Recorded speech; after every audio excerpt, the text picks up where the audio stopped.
Hello and welcome back to one more video on AutoCAD in my channel. In this video we will explore what AutoCAD can do beyond just 2D and 3D drafting. AutoCAD is a powerful tool which offers a wide range of features and capabilities, making it a versatile tool for various applications.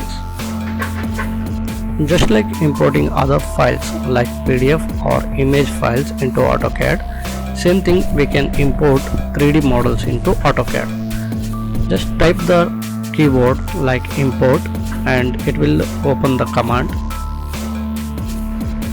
Select the type of the file which you want to open in AutoCAD from your directory, and AutoCAD will pop up the message like your job is processing in the background. You can close this dialog box, and in the background at the bottom of the tool you can see that AutoCAD is processing your job. Once it is completed, you will get a message that your job is completed.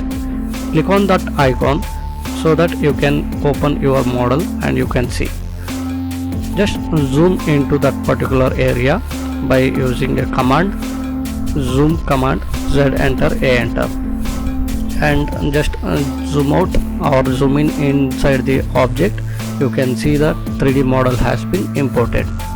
In this way you can import the models from other softwares without converting those software into any other neutral format, whether it may be IGES or step file.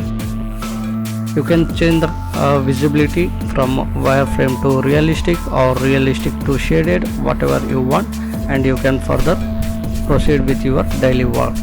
In this way AutoCAD also helps in importing other format files. Similar way I am opening another model from CATIA software. AutoCAD is processing in the background. Once it processes, I can zoom in that particular area to view what is that model is all about. In this scenario I am using drill bit. So here is my drill bit.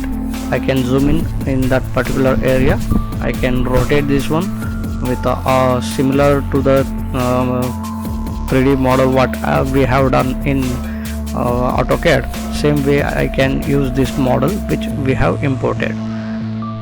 So in this way AutoCAD gives all the capabilities to import different type of models. Apart from step file and any other neutral files, you can directly import the models from different softwares, maybe from SolidWorks, Unigraphics, Creo or any other softwares.